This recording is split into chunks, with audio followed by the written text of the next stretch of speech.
Hey, beautiful friends, it's Catherine here.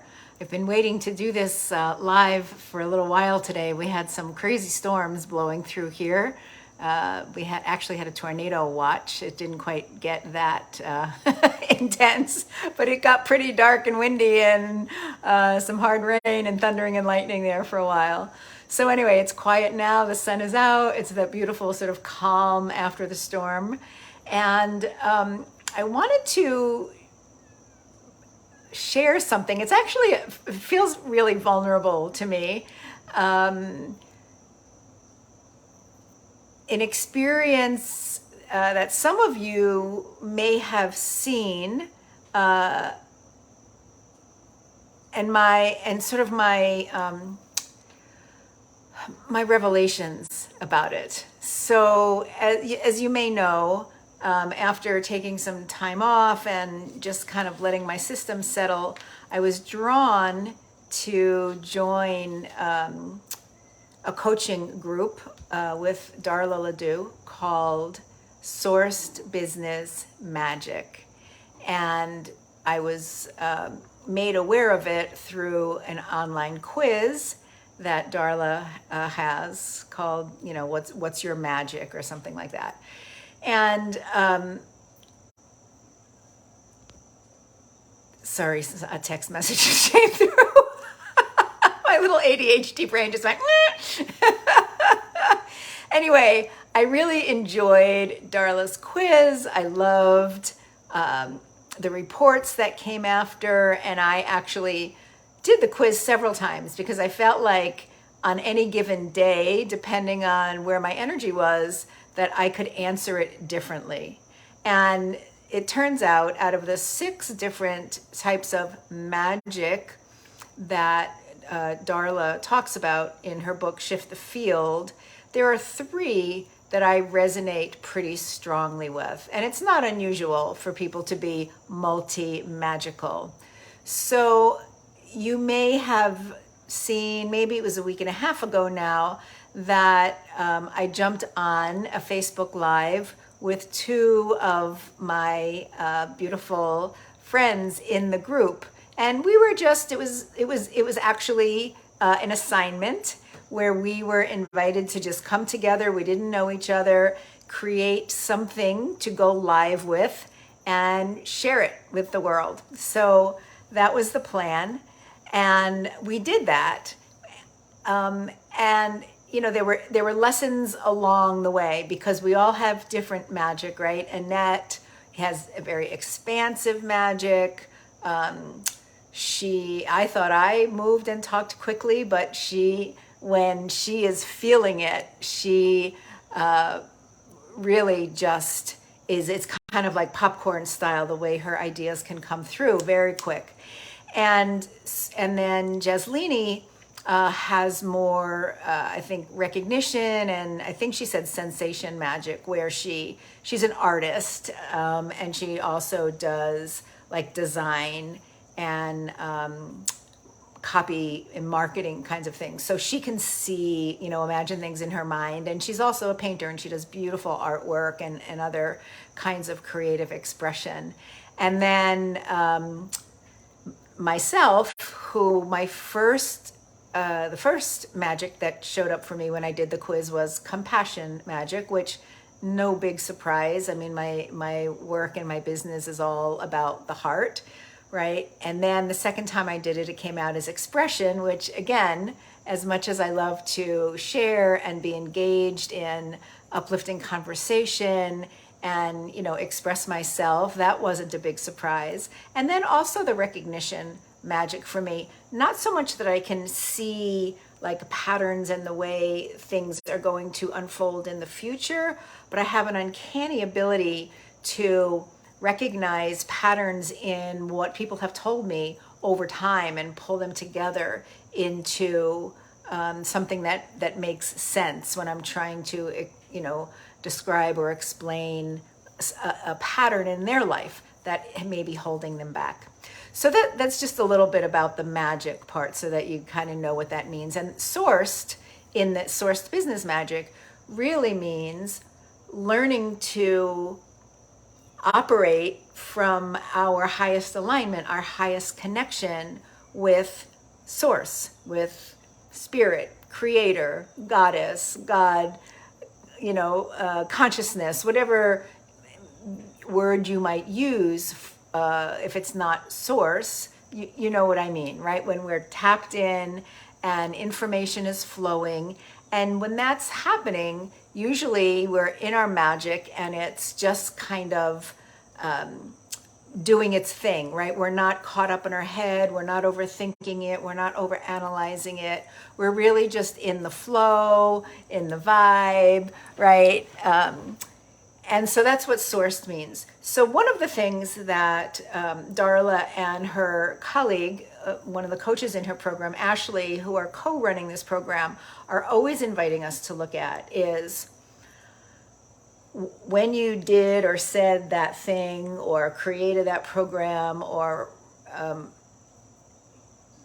responded in that way, was that coming from default energy or from sourced energy? And I'm sure you've heard me talk about default energy, right? It's where we naturally go based on our patterns and our programs and our beliefs and our socialization and enculturation and adulteration, right? The place that a lot of people might refer to as a comfort zone, I refer to it more as a familiarity zone, because there are patterns and programs and habitual behaviors that are very familiar.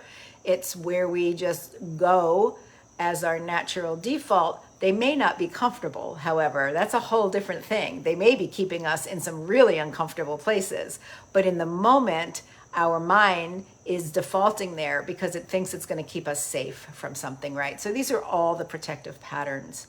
So what came up for me in this exercise that we did, some that I noticed myself, some that when Darla and Ashley gave us feedback, they also identified. So I knew it wasn't just me sort of being critical or, a little tough on myself. There was really a shift in the energy.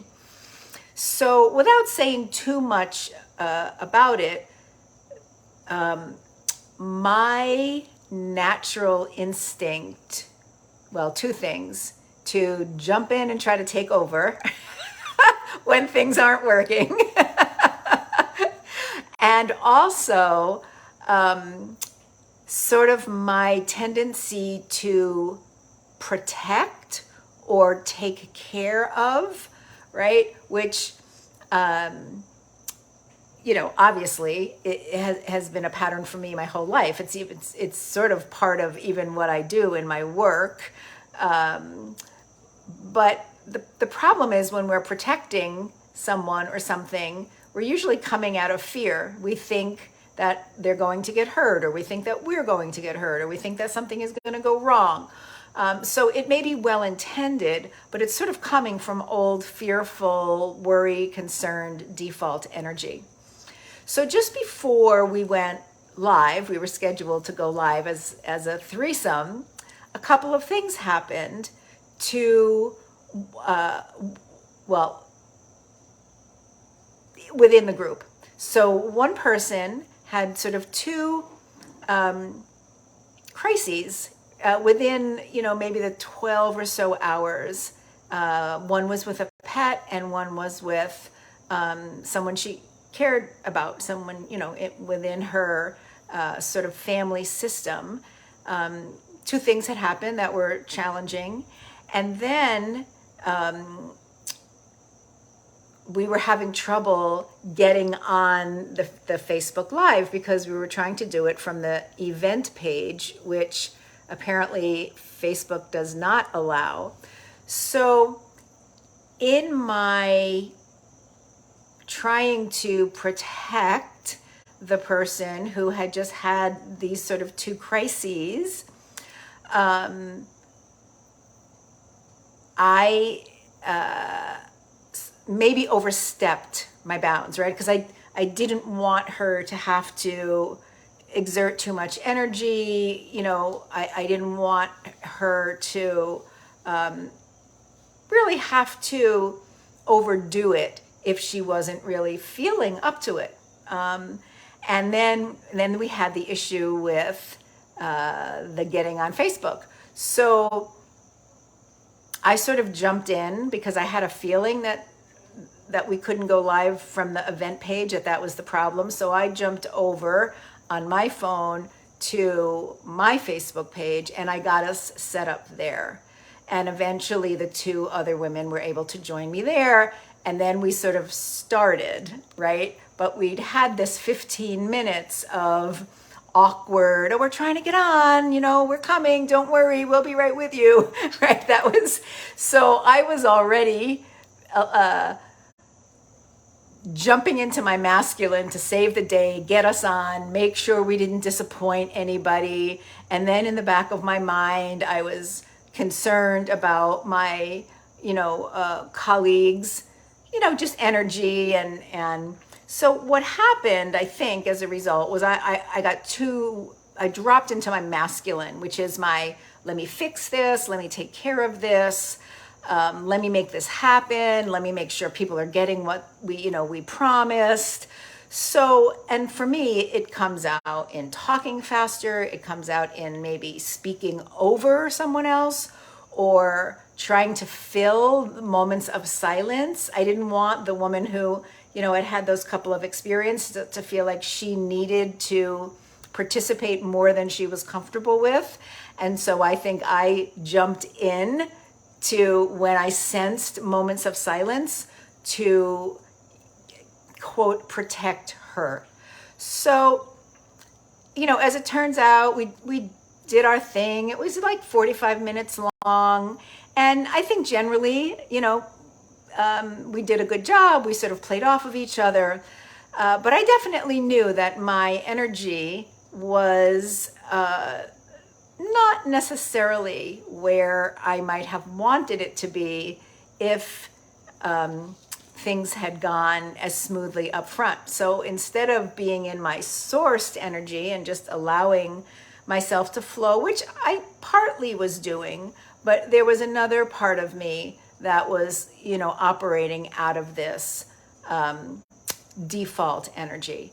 And it's occurred to me as I've sat with this over the, last few days and sort of thought about it and did some tapping around it and journaling. I want to bring it back to this idea of how when we operate out of a sense of needing to protect, right? Whether we're trying to protect ourselves because there's a younger part of ourself that's feeling frightened or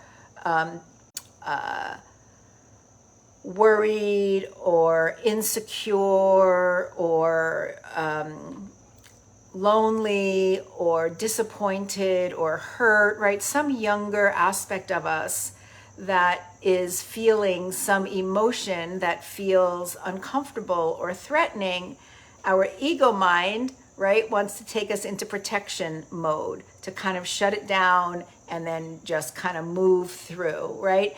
And so what happens is that then becomes a pattern. Every time we feel this energy, this discomfort, we come in with this protective, compensatory energy, right? And again, it's well intended from the ego to try to keep us safe.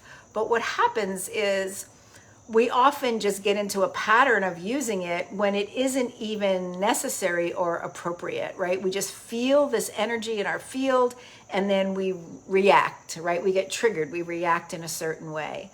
And, I've often talked about the patterns that we used to protect ourselves as children often then prevent us as grown-ups, as adults, from expanding into the fullness of who we are, right? It wants to keep us small. It wants to keep us safe. It doesn't want to take risks. It wants to keep on, as Darla would say, this, the old familiar path. So I was well aware of that, have been for years, that pattern. But this experience pointed it out in a different way. In my attempt to protect sort of both the group and one person in particular, it shifted my energy so that the result may have been more preventing her. She may have felt that protective energy as not giving her permission to speak up. My exuberance may have sort of squashed or suppressed her energy. And as I said, it's a little vulnerable to say this because I'm kind of outing myself. But it's okay because we get to, my magic is compassion, right? So I get to hold all of it in compassion.